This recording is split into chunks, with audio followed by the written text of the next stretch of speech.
Welcome to Picks with the Professor, the show where a real statistics professor And the Sean Kemp to his Gary Payton. Jake. gives you sports betting tips. I'm your host, Professor Sides. For the latest updates, information, you can find me on Twitter at Professor Sides. You can find my friend Jake on Twitter at myfriend_Jake. This the college basketball episode covers select games scheduled to be played on Thursday, November 10th, 2022. In case you're new here, check out the webpage on the banner. It's www.pickswiththeprofessor.com/new for a primer of what's going on around these parts. The goals for this episode are to share key information about these games, give you some things to think on, and explain where certain plays are being made. We never recommend blindly tailing or fading any pick, rather to hear the justifications and thought processes to make sure you're fully on board with us or against us before investing your hard-earned money. Remember, Sideline has graded plays on every single game. It is always take what you like and leave the rest. And if you have questions about these or other games, the best place to get that answer is on the Discord chat, which can be accessed through Patreon. The link is in the show description. As always, remember there are no locks in gambling, so what Sideline provides are loves, likes, and leans in his A, B, and C grades, indicate its confidence level with respect to scaling wagers.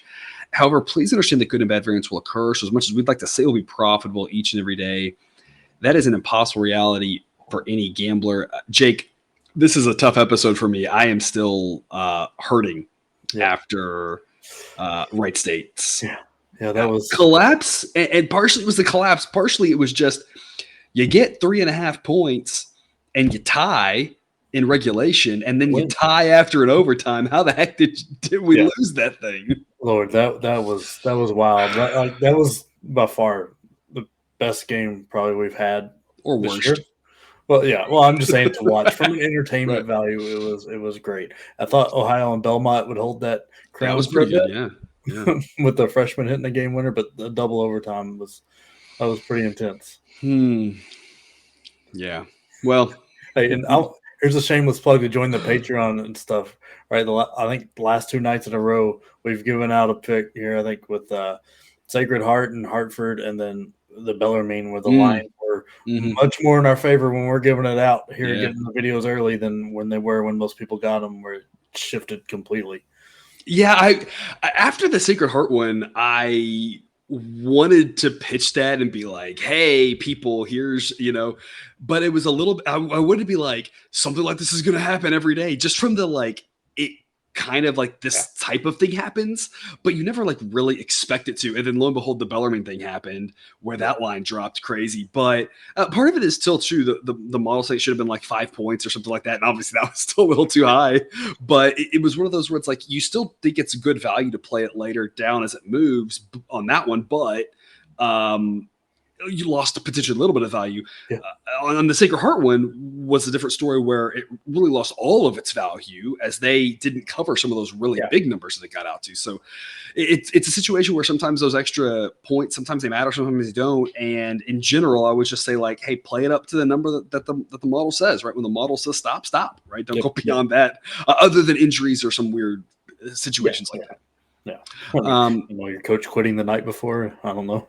It's a whole different thing. Like, I don't even, at that point, like, what's the handicap? We had a number, we liked it. And then stuff just got weird at that point. The Bellarmine one, I mean, Louisville might be in for a long season. Yeah. That's what I was trying to say yesterday, man. I don't know about it.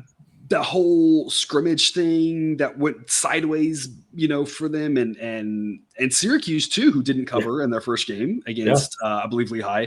And we were on that one, a couple of these teams like that, you see that scrimmage and you're kind of a little bit nervous. You're like, how much is it here, there, whatever. And for Louisville and maybe even a little bit Syracuse, given what we saw in that first game, the answer is like, there's some questions that things need to get fixed in a hurry or else it's going to be a rough year.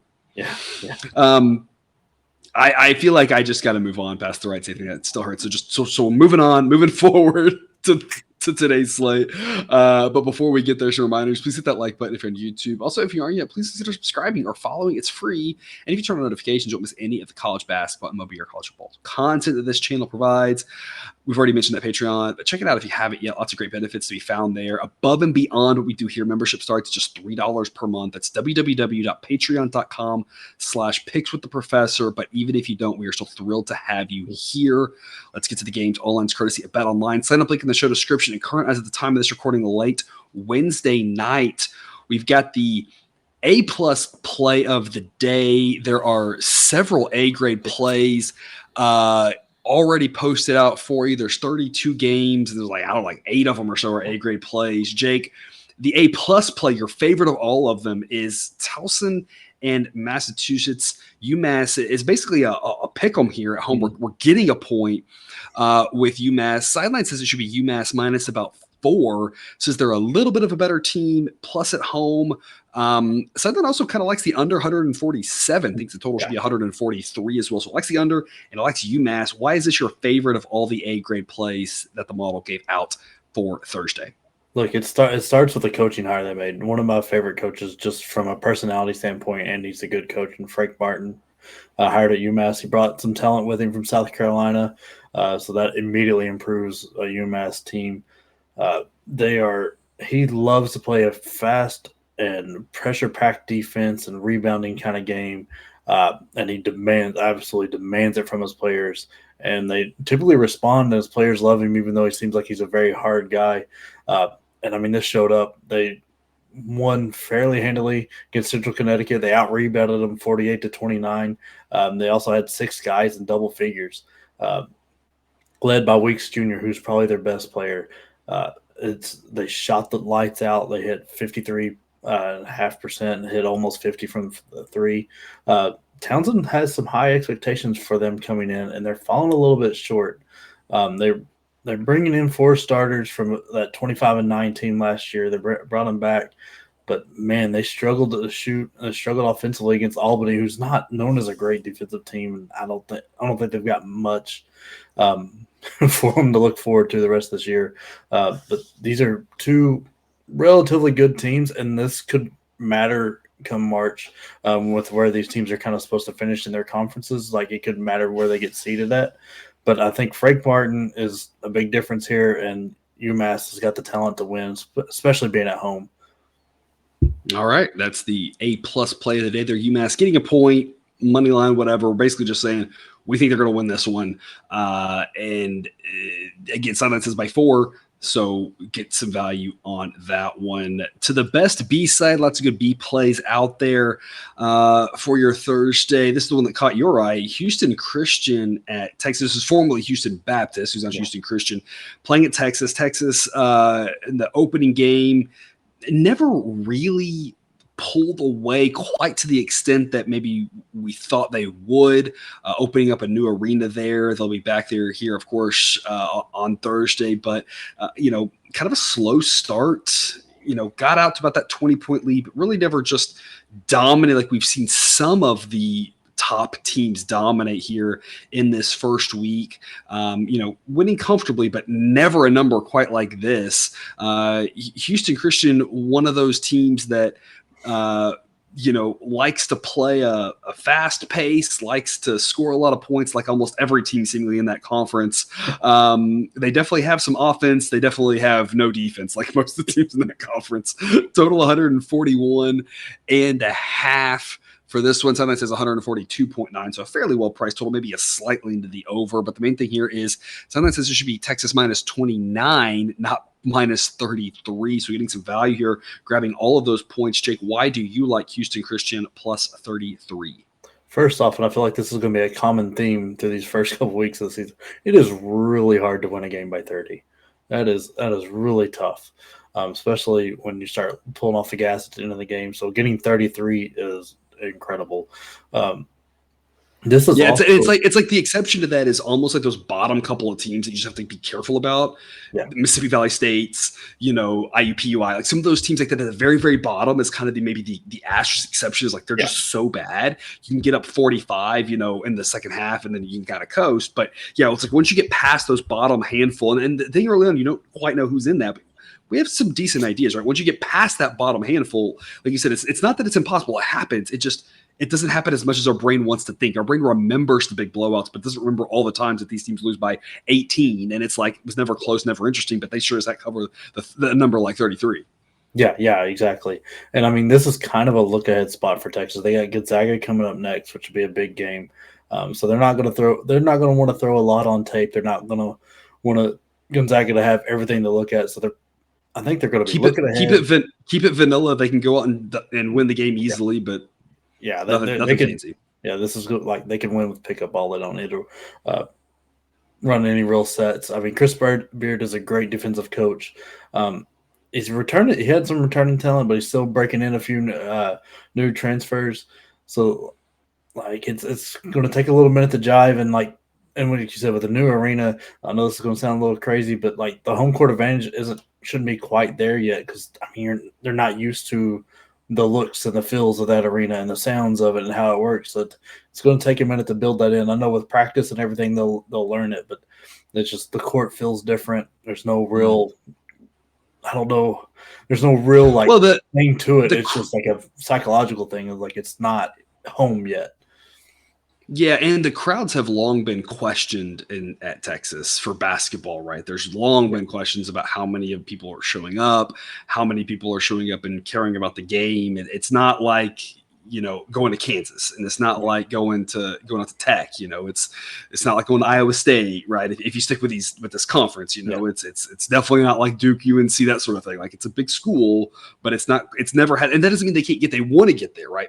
Yeah. But it's like you said, it's not there now, and it may, but it's not there right now. Yeah, and I mean Houston Christian has a really good scorer in Long. I think he had 30 and hit nine of the team's 12 threes in their last game, which, I mean, it's just crazy. They ran into some trouble with their three of the other starters that went with him. They went 4 of 12, 4 of 12, and 2 of 10. I don't know that happens again where Houston Baptist is just Houston Christian is like he's the only one hitting. And so I think they're going to get a little more points. And I think this really is more of a look ahead spot. It's like picking the situation. They're not going to want to they're going to want to rest the guys up because that Gonzaga game will be tight, heated, and a big time game. So they're gonna get ahead, way ahead, and they're going to coast, play the bench guys, and I think Houston Christian covers this fairly easy. And this is a spot too. I don't know if we've talked about this on show. It's something that is just an interesting thing to me is that this number is so close to KenPom's number, and there's so many games, especially early in the season, where that's the case, where it's like you basically can just peg whatever the spread is right around what the KenPom number would be. And KenPom does great work, and that's why I track his stuff. But there's other models out there, including my own, that track just about as well throughout the season, and we disagree on a lot of games. On the aggregate, we're just as accurate, and that's where it's like some of those discrepancies. That's where you can sometimes find value here in a situation where the number is just a point off of what KenPom says, but we're like 3-4 points off from that, and it's like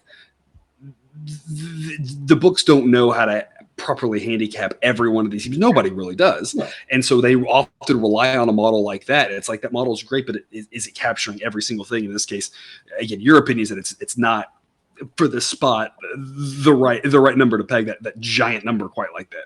Yeah, and especially some of these like where you're getting these SWAC conferences and stuff. And I think we've talked about this before. We really kind of think the books kind of look at KenPom and go, okay, we'll take a point or two off of that and run that number. Yeah, absolutely. Definitely for the smaller schools, absolutely. Yeah. That takes us to the Jake on a Limb segment. This is where we usually have one of the C grade picks, where the model kind of gives you the shrug emoji, doesn't really know what to do with it. The model says it's priced pretty dang well, but Jake, you're looking at it saying, I think I see something here that I really like. The game that you want to call out of all the C grade picks today is the 7:00 Central start between Central Michigan and Marquette. This one is pegged by the model to be Marquette minus 17, and so the model gives a slight lean to Central Michigan plus 18. Model also likes the over 146.5, by the way, so the total should be about 150. Jake, which way are you taking us for this game? Look, we're going to ride with Central Michigan here, but it's more of a play on Marquette. I just don't think they're good enough to quite win this by the 20 plus. They're going to need to cover this, kind of like we were talking first show of the year with Richmond. I know that one kind of came back and bit us a little bit, but I just don't think they're going to be quite good enough to jump up to that 25 to 20-25 number to keep this at to cover the 18. Shaka's second year. He's going to get more of a system in. He didn't do a great job. Like what I consider a great job of recruiting and bringing in transfers. Part of that was because he had 6 returning players, but he lost his top scorer and his top 2 leading scorers and 3 of his top 4. So he's still searching to find that offense.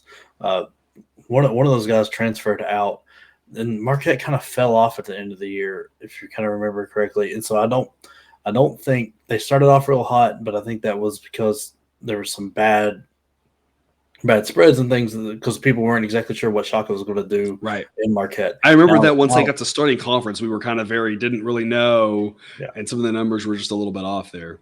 Yeah, now you know what system he's going to be running. It's going to be the same thing, and I think Central Michigan's going to be able to take advantage of that to the point of losing by 15 because they're still not a great team. I wouldn't even classify them as good. They're going to be bad. They were bad last year. They're going to be bad this year. But I just don't think Marquette's good enough to win this game by enough to cover. All right, so Central Michigan plus 18 is your Jake and a Limb play. So the Shake and Bake with Jake, still haven't had one of these parlays yet. Getting close. These last 2, we're approaching it here. We've got North Dakota and Creighton on deck for you here today. Creighton is a 28-point home favorite. Sideline says it should be 26.5, and so it likes grabbing the 28 points with North Dakota. It also likes the over 139.5, as the model says it should be 147.5. Thinks that this total is way too low. That's going to go flying over into the 140s, maybe even up towards 150. Jake, tell us why you like this as a parlay. Look, I really like Creighton. They're a very, very good team. They're probably the best team in the Big East. They've got a great offensive coach. He's actually fantastic on the offensive end. Defense, we don't know. But, I mean, shooters are dying to play for him, and that's why they got the transfer from South Dakota State. He went there over Duke and, like, UNC and a few other big top-tier schools because I think partially due proximity to where he was and partially due to the offense and the offensive set and everything. I mean, Alex O'Connell transferred from Duke to Creighton and took off at Creighton last year. It's a fun offensive team. They're just lack on defense, and if all the shots aren't going, they can be beat, but not by North Dakota. North Dakota is good for where they're at. They beat Incarnate Word, which is nothing special, but they went on the road and won. So that's good for them. That's a good win for them. I don't think Creighton has the talent, but I don't think they're going to be able to do it quite yet. They're still breaking in a new offense. Like to win by 30 is hard. Like we talked about earlier. Yeah, it's a lot of points. And you got to be up 35-ish towards the end of the game to cover this 28. I mean, they beat St. Thomas in the first game by 12, who's pretty much still a D2 school. They're not quite all the way ready for D1 with the players and stuff. So it just kind of shows you. I mean, I can't say his last name. It's not Nimard, but his first name is Ryan, big white guy. And he's a very good player. He's just a little slow on defense, and I think that hinders him because they want to keep him on the floor because he's so good on offense. Right. And so I think that's where North Dakota and other teams can take advantage a little bit. So I think we're going to get a lot of points in this game because not a lot of defense is going to be played, and I don't think Creighton's going to win by 30. Yeah, that first Creighton game was surprising. I think it was tied, a little bit into the second half. It wasn't like it was – where they were always up 15, that sort of thing, and they just ended up, winning by 12 or whatever. Yeah. It was a tight contest into the second half, and I still think St. Thomas is probably a little bit better than North Dakota, but kind of like you said, winning by it's quite a jump, and it's not to say they can't do it right. Like we always talk about, there's no locks in gambling, but it's quite a leap to say that they'll all of a sudden after that performance be able to go out and win by 30. It's just a reminder, again, like we talked about before, there will be some blowouts in these early season games, but our brain remembers more of them than actually happen with regards to the proportion of times that it happens. And the spread is that great equalizer, right? No one here is saying that North Dakota is better than Creighton. No one's saying North Dakota is going to go on the road and win at Creighton. North Dakota is not very good. Creighton is pretty good. It's just saying that, like, to win by that much isn't that easy. What we're talking about here is if we were to play this game 100 times, how many of those times does Creighton win by 30 or more? And the answer is sometimes, sure, but we don't think it's a lot of the time, that most of the time they probably win by 22 or 25 or something like that.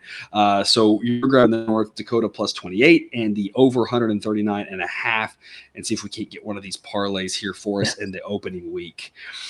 To the Getting High with Jake, we got an over here that you like. A little bit early tip-off, 5:30 p.m. Central Time. Charleston Southern at Ohio State. Ohio State is a 25-point favorites. Model says it should be 24.9. So the model says at right now, this is priced pretty well. Of course, take note by the time, again, if you're with us on Patreon and you're up late, you're watching it right away or first thing in the morning. If you're with us on YouTube, if you're watching early in the morning, lines probably didn't move much, but depending on where you are later in the day, sometimes these numbers are moving a lot. So by the time you watch this, maybe Ohio State minus 29, and I would say, hey, plus 29, take Charleston Southern. It may be Ohio State minus 21. I'd say, hey, take Ohio State. At 25, it's priced pretty well, but the total maybe not so much. Sideline says 145 should be what the total is.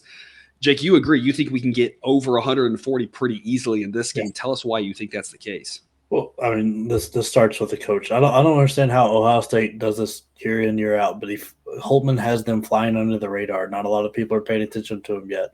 He's a fantastic coach. Since 2013, his teams have not won less than 20 games, and all his teams since 2020 have been in the top 20 of adjusted offensive efficiency. I know they lost E.J. Liddell, and I think that's where a lot of this is. People are expecting that to take a bigger hit than what it is. But I think he did an incredible job in the transfer portal and picking the right players to come in. They also get Justice Suing. I don't know that he played a full game last year. So he came back, had 20 in his first game, shot lights out like he didn't miss a beat. They got Isaac Likely, I think is how you say his name, from Oklahoma State. Who's was walking triple-double. It can always be a threat for that. I think he had his biggest issues were injuries. Yeah. So if he can stay healthy, they brought in Sean McNeil from West Virginia, who's a sharp shooter and a very good defensive player out of that Bob Huggins system, and great freshman and Bryce Sensabaugh, who led the team in scoring in their first game. This team is just loaded with talent, a lot of offense. Zed Key in the middle is a walking double-double. He will have it every time. I think he was a big old guy. He's not very tall, but he's just very thick and very strong, and he will just bully people, and I think he'll do that all throughout the lane. Charleston Southern has got some offensive talent, not a lot of defensive talent, but they just put up 80 while shooting 8 for 34 from three. Or I don't think I wrote that down wrong. Surely they didn't shoot 34 threes. But either way, it wasn't very good. But they shot terribly, still put up 80 against a D2 school. They play for a lot of plays. Shooting that as many threes as they did sets up for a lot of points, because either the threes go in, and that helps because it's 3 points instead of 2, or it sets up a long rebound, which leads to fast breaks and thin numbers. With a more talented team like Ohio State, they should be able to convert that 95% of the time. I think we get a lot of points that way. Yeah, and this is a game, and again, you never know exactly how the game is going to play out. What we're saying is just kind of how we see it playing out. Ohio State's kind of known to slow things down a little bit and grind out a game. I think that's more of a play in conference, where they say that they don't necessarily just want to get into track meets, that they want to rely on their defense. They want to get good looks on the offense. Conference play is a lot different than non-conference play. Charleston Southern wants to run. They want to get up and down the court. You never know what they're going to do. Maybe they decide they want to slow it down. It becomes kind of a Freaky Friday type game, But if they play like they normally play, and they stick to their strength, which is we want to get up and down the court, don't play a lot of defense, that sort of thing, there's no reason for Ohio State in a non-conference game not to do the same thing and just kind of say, let's get a lot of possessions in this game. Let's get our guys a lot of work. And we know that we're the better team. So if we have more possessions than the other team, it's going to work to our advantage in the long run. And that lends itself more to a lot of points and getting up towards 150 rather than 140, because there's no reason for them to try to grind out this game versus when they're playing Iowa, when they're playing Michigan, when they're playing Illinois, when they're playing, Wisconsin's going to want to grind. You're right. When those games, it's going to be more of a slower paced game than it would be in this situation, I would think. Yeah, I also think that a lot of that has to do with the roster. Like when you had a player like EJ Liddell and you weren't very thin, like this was the last couple of years, there wasn't a lot of depth on that lineup, and so they wanted to save his legs, so they didn't want to run like crazy. Plus, Yeah. he liked playing back to the bucket and like kind of ISO kind of play. I think this will be more of a pace and space kind of team than it will be back to the bucket and or ISO with EJ Liddell and then make plays off that. So I think this will be a little faster paced team than most of the Chris Holtman teams. All right, so we like that over 141 and a half in the Ohio State game. To the how low can you go segment, and under that Jake has called out that the model likes as well. We're going to Wyoming, Nicholls State playing their totals 149. Sideline says 140 and a half. So it's a full, basically 10 points under according to the model. This is an interesting clash of styles. Nicholls State, similar to that Houston Christian team we talked about, same conference, where you got a lot of teams that just reckless, go up and down the court, lots of offense, no defense. But Wyoming, the exact opposite, a team that wants to grind it out, wants to play a game with a total number of points in the 80s, and they'd be happy with the game. So two completely different styles. And Jake, I think me personally, why I like this under is when I first saw this, I thought, we talked about Ohio State, having no reason to slow the game down or whatever. That's Ohio State. They have a lot more talent than Wyoming does. Not that Wyoming's a bad basketball team, but Wyoming is going to more so that is their thing to grind out the game. And when you talk about a clash of styles, when you have a clash of styles of two teams that are relatively closely rated, that are both good, it's very interesting to see how it plays out. When you have one that's a lot better than the other, you tend to say the team that with the more talent is going to control that. If Wyoming controls this game, it's going to be a lot fewer points in Nicholls State once. It's going to get them out of their rhythms and should be a lower scoring contest than most Nicholls State games are. What is your take on why the under 149 is a good play? Yeah, so you have to kind of put both teams' last game out of your head because they both Nicholls State gave up 117 to Arizona and Wyoming scored 100 on Colorado Christian. But there's a good reason for that. Number one, Arizona is amazingly good, and Colorado Christian, I didn't even know they existed. I mean, yeah. So that's you got to put those out. Wyoming, like you said, does not want to play fast, and Nicholls State's just bad. They're real bad. Wyoming's got the better guards. Maldonado's back. I know if you listened to us last year, I was very high on Wyoming. Still am. They got better. Because they brought back Maldonado. I know Graham Ike. I can't remember how to say his name. He's hurt right now and not playing, but so they're going to get better as the year goes on. He's supposed to be back around conference time ish is I think the expectation. Yeah, but so they still got Maldonado, who's a very tall guard who likes to back it up, back down the smaller guards because he's not that great of a shooter. But I mean, there's some wild stats for the Nicholls State game. They gave up. Arizona got 73 shots off. That's the Southland teams are just they're something to watch. That's for sure. Yeah. I mean, it's just crazy. They also had they gave up 40 free throws, but a lot of that was, there's just so many names I have a hard time saying. Abalo from Arizona, who's a 7-foot just athlete. You can't really even call him a post because he is just a true athlete. Very, very good basketball player. He also hits 70% of his free throws. So he shot almost, I think, 15 free throws. So there was just so many points coming from all over where Arizona wants to play that run up and down game with Tommy Lloyd there coming from few. That's a very offensive coaching tree. So that's how Arizona's going to go. Maldonado and Wyoming here are going to want to slow it down. This game probably ends like 70 to 75, 50 in that range because I think Wyoming just get up and take the air out of the ball. Yeah, that makes a lot of sense to be just a lower score. Like you said, just take the air out of the ball. Unlike the last game because they're playing a real team. Not that Nicholls State's great, but they actually have some talent. The must-see TV segment, Jake, there's some interesting games that you want to talk about. None of the big games, though, I think we talked about this before just to make you viewer aware. If there's a good pick that we want to make, we want to lock that in here.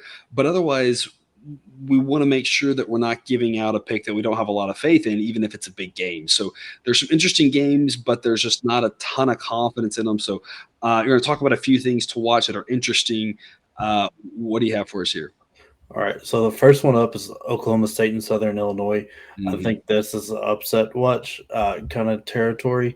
It obviously could go the other way too. I believe you've got a B grade at Oklahoma State, which is very reasonable and everything. It is probably how the game goes. I just think Southern Illinois is a very good team, and I think this will be a fantastic game to watch.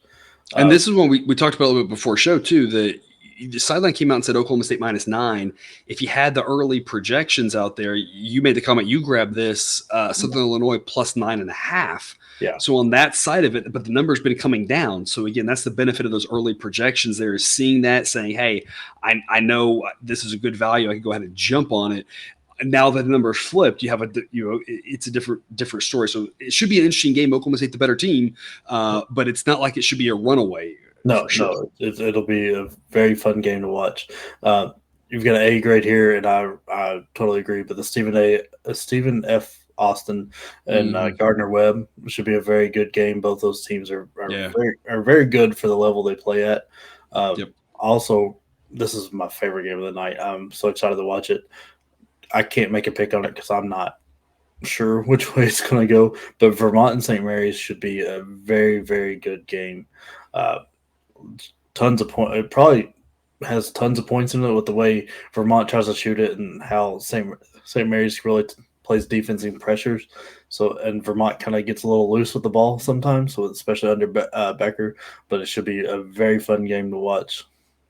And that one's one where sideline says St. Mary's -8.46. The current line is St. Mary's -8.5. So another one that for now, as of the recording, is pegged pretty well. But again, Yeah, depending on when you're watching this, watch it throughout the day. If that jumps out to St. Mary's -10, grab the points with Vermont. If it drops to St. Mary's -7, lay the 7, right? So it's one of those where right now it's really tough to say. We say St. Mary's probably a little bit better of a team at home, right? Long cross country travel for Vermont, but that doesn't mean St. Mary's wins by 20 either. So 8.5 is pretty well priced as of now. Shop around, but definitely there's some good numbers that may pop up throughout the day for that one. And like you said, though, yeah. definitely an interesting one to watch. Not a ton of late games, so it should be easier to find its way to your television set if you're up late for that one. Yeah, and the Kansas one's another one to keep your eye on, like to see what Kansas is going to do.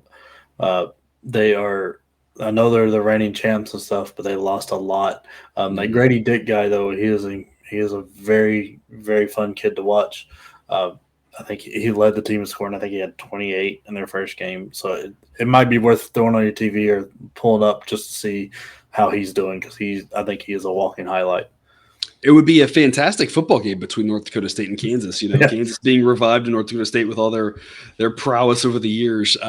Kansas probably wins that one, but again, that's the whole point about the spread being the great equalizer on that one too, right? Model has an A grade play on North Dakota State and likes the under 143. So two great plays on that one. If you're interested in keeping an eye on that one, that's all we've got. Then any parting words, Jake? No, no. Let's. I'm determined. I'm going to hit the parlay tonight. For this one. I'm determined it's going to happen. I'm tired of hitting the side and missing the total. I'm going to Hey, figure it out.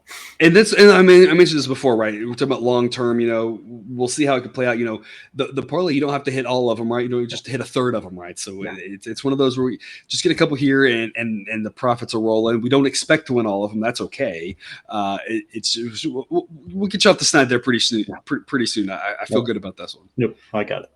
All right. Well, that's all I've got for you then today. Thanks for tuning into this episode of Picks with the Professor. Don't forget to subscribe so you can ensure all the sports betting content we provide on this channel is dropped right into your feed. We'll be back again tomorrow with more college basketball betting content. Again, check out the college football content for this week if you haven't yet. As always, best of luck. And remember, you can eat your betting money, but please don't bet your eating money.